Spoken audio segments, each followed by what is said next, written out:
Hello everyone, welcome to Uttam's academy. మరి ఈ వీడియోలో కరెంట్ అఫైర్స్లో భాగంగా మనం ఎంఎఫ్ హుస్సేన్, ఈయన పేరు తెలియని వారు ఎవరు ఉన్నారు? ఎంఎఫ్ హుస్సేన్ ఇండియాలో ఫేమస్ పెయింటర్. రాజా రవివర్మకి ఎంత పేరైతే ఉందో అదే కవులో ఎంఎఫ్ హుస్సేన్ గారికి కూడా అంత పేరుంది ఈ యొక్క పెయింటింగ్ రంగంలో. మరి ఈయన వేసినటువంటి డ్రాయింగ్ 119 కోట్లు పలికిందని నమ్ముతారా? ఎస్, మన దేశంలో ఇంతవరకు అత్యధికంగా అమ్ముడుపోయిన పెయింటింగ్ ఏదంటే ఎంఎఫ్ హుస్సేన్ గారిది. మరి ఇటీవల కాలంలో 119 కోట్లకు ఒక వ్యక్తి కొనుక్కోవడం జరిగింది. మరి ఈ యొక్క ఎంఎఫ్ హుస్సేన్ గారి గురించి, అదేవిధంగా మరి ఇండియాలో ఫేమస్ పెయింటర్స్ ఎవరెవరు ఉన్నారు వాళ్ళని కూడా చూస్తున్నాం. ఇది చాలా ఇంపార్టెంట్. ఎందుకంటే మనకి ఏపీ హైకోర్టు కానీ జిల్లా కోర్టులకు సంబంధించి మనకు కల్చర్, దాంట్లో మనకు పెయింటింగ్ ఒక పార్ట్ అనమాట. మనకు పెయింటింగ్లో కూడా సో ఆర్ట్ అండ్ కల్చర్లో భాగంగా ఇది మనకు చాలా ఇంపార్టెంట్, మనం చూడాల్సి ఉంటుంది. మరి ఎంఎఫ్ హుస్సేన్ సో ఆధునిక భారత చిత్రకళలో అత్యంత అధిక ధరకు అమ్ముడుపోయిన పెయింటింగ్లో ప్రముఖ భారతీయ చిత్రకారుడు ఎంఎఫ్ హుస్సేన్ పెయింటింగ్ కొత్త చరిత్ర సృష్టించింది. సో ఆధునిక పెయింటింగ్లో ఇంత ధర పలికినటువంటి ఏది అంటే ఇది ఎంఎఫ్ హుస్సేన్ గారిదే. 119 కోట్లు పలికిందండి. ఈయన దాదాపుగా 14 అడుగుల పొడవైన ఒకే క్యాన్వాస్పై 13 గ్రామీణ దృశ్యాలు వర్ణిస్తూ దాని పేరు ఏమంటే అన్టైటిల్డ్ గ్రామయాత్ర. ఓకే, అన్టైటిల్డ్ గ్రామయాత్ర అనే పేరుతో, గ్రామయాత్ర అనే పేరుతో గీసిన బొమ్మ అనమాట. ఇది పేరు ఎంఎఫ్ హుస్సేన్ చిత్రాన్ని గీశారు. ఇది అడగచ్చు అనమాట. 119 కోట్లు పలికింది కదా.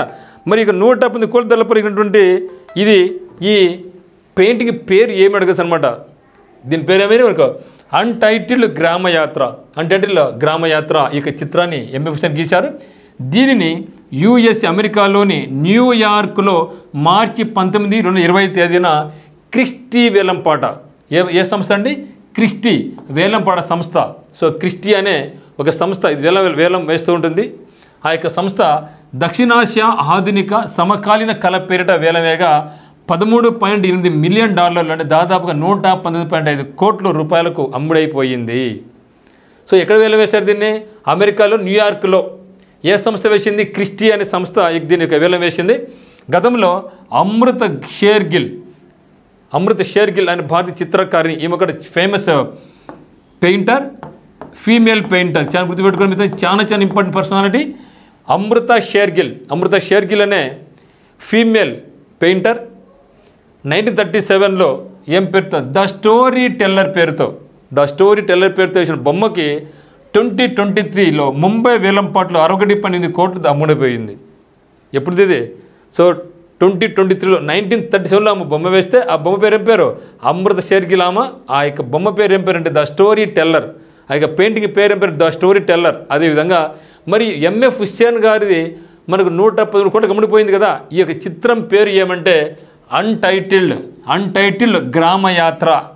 సో మరి అమృత షేర్గిల్ గారిది ఏమంటే ఆమె పేరు ద స్టోరీ టెల్లర్ అనే పెయింటింగ్ గాను 61.8 కోట్లకు అమ్ముడైపోయింది. ఇది 2వ స్థానంలో నిలిచింది అనమాట మనకు.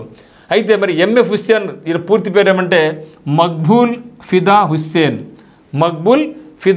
ఎంఎఫ్ హుస్సేన్ అంటే మక్బూల్ ఫిదా హుస్సేన్. సింపుల్గా ఎంఎఫ్ హుస్సేన్ అంటాం.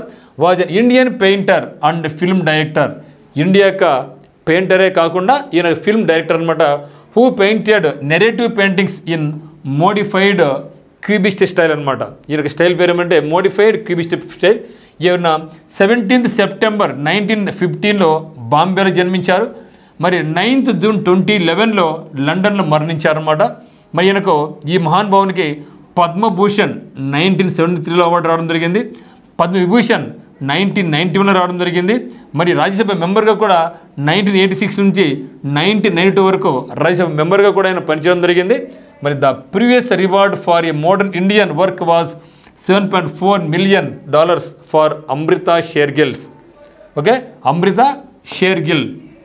ఆ తర్వాత the story teller 1937 which sold in September 2023. అంటే ఈ యొక్క షేర్గిల్ తర్వాత అత్యధిక ధర పలికింది ఏదంటే ఫస్ట్ ఎంఎఫ్ హుస్సేన్ గారిది. ఆ తర్వాత అంటే ఈ రికార్డ్ బ్రేక్ కాకముందు మనకి ఎవరిది ఉందంటే అమృత షేర్గిల్ గారిది ఉందన్నమాట. మీరు ఒకసారి చూస్తే ఫేమస్ ఇండియన్ పెయింటర్స్ ఇది మాత్రం మీరు ఖచ్చితంగా నేర్చుకోండి. మనకు ఏపీ హైకోర్టు కానీ జిల్లా హైకోర్టులకు సంబంధించి కంపల్సరీగా మనకు ఆర్ట్ అండ్ కల్చర్ ఒక పార్ట్ ఉంది. ఆ ఆర్ట్ అండ్ కల్చర్లో మనకు డ్యాన్సులు కానీ, పెయింటింగ్ కానీ, కల్చర్, తర్వాత మనకు కన్స్ట్రక్షన్స్ కానీ, లాంగ్వేజెస్ ఇవన్నీ కూడా ఇక్కడ వస్తాయి. కాబట్టి ఇది మీకు చాలా చాలా ఇంపార్టెంట్ మీరు భావించండి. చూస్తే మనకి ఇండియన్ పెయింటర్స్ ఎవరున్నారంటే రాజా రవివర్మ. ఇండియన్ పెయింటింగ్ అంటే గుర్తురాల్సి మనకు రాజా రవివర్మ గారు. తర్వాత అమృత షేర్గిల్ చూసాం కదా, $7.4 million పలికింది. అది ఇది పేరేం పేరు వరకు ద స్టోరీ టెల్లర్. మరి అమృత షేర్గిల్ గారు అయితేనేమి, తయీబ్ మెహతా గారు అయితేనేమి, జమినీ రాయ్ అయితేనేమి, ఎంఎఫ్ హుస్సేన్ గారు అయితేనేమి, ఆర్బి ఠాగూర్. మనందరూ కూడా రవీంద్రనాథ్ ఠాగూర్ గురించి ఏం తెలుసు, ఈయన ఓన్లీ రైటర్ అనుకుంటాం. జనగణమన రాసింది ఆయనే. బంగ్లాదేశ్ యొక్క జనగణమన అంటే వాళ్ళు సోమరా బంగ్లా అనేది రాసింది కూడా ఆయనే. సో గీతాంజలి రచన, పోస్ట్ ఆఫీస్ రచన. So in the same way ఈయన నాట్ ఓన్లీ రైటర్, ఈయన కూడా పెయింటర్ కూడా గుర్తుపెట్టుకోండి మిత్రమా. సో రవీంద్రనాథ్ ఠాగూర్ గారు, తర్వాత ఎస్హెచ్ రాజా గారు కూడా, వీళ్ళందరూ కూడా టాప్ మోస్ట్ ఇండియన్ పెయింటర్స్ అనమాట. మరి వరల్డ్లో ఎత్తుకుంటే మనకు అందరూ తెలుసు లియోనార్డో డా విన్సీ అని ఆయన వరల్డ్ ఫేమస్ పెయింటర్. ఈయన ద మొనాలిసా అనే చిత్రాన్ని కూడా గీయించడం జరిగింది. కాబట్టి లియోనార్డో డా విన్సీని ఈయన మనం యూనివర్సల్ మ్యాన్ అని కూడా అంటాం ఈయన్ను. సో లియోనార్డో డా విన్సీ. అదే మరి ఒక వ్యక్తి అంటే పబ్లో పికాసో. ఈయన కూడా world famous painter. So world పరంగా ఎత్తుకుంటే మనకు ఉండే 2 చాలా ఇంపార్టెంట్ పర్సనాలిటీస్ ఎవరంటే లియోనార్డో డా విన్సీ ఒకరు, తర్వాత పబ్లో పికాసో. మరి ఇండియాలో ఎత్తుకుంటే మాత్రం రాజా రవివర్మ, అమృత షేర్గిల్, తయీబ్ మెహతా, జమినీ రాయ్, ఎంఎఫ్ హుస్సేన్, రవీంద్రనాథ్ ఠాగూర్, ఎస్హెచ్ రాజా, వీళ్ళందరూ కూడా ఇండియన్ ఫేమస్ పెయింటర్స్. మనం గుర్తుంచుకోవాల్సింది ఏమంటే మరి ఎంఎఫ్ హుస్సేన్ గారు గీసినటువంటి చిత్రం ఇప్పుడు ఆయన లేరు, నో మోర్. సో 119 కోట్ల ధర పలికింది. మరి యొక్క చిత్రం, ఈ యొక్క పెయింటింగ్ పేరు ఏం పేరు అని అడగచ్చు అనమాట. అన్టైటిల్డ్ గ్రామయాత్ర. మరి అమృత షేర్గిల్ గారి పేరు ఏం పేరు, the story teller. So that's all మిత్రమా. So thank you for watching. And first time చూస్తే మనకు ఛానల్ సబ్స్క్రైబ్ చేయండి, లైక్ చేయండి, షేర్ చేయండి. Thank you.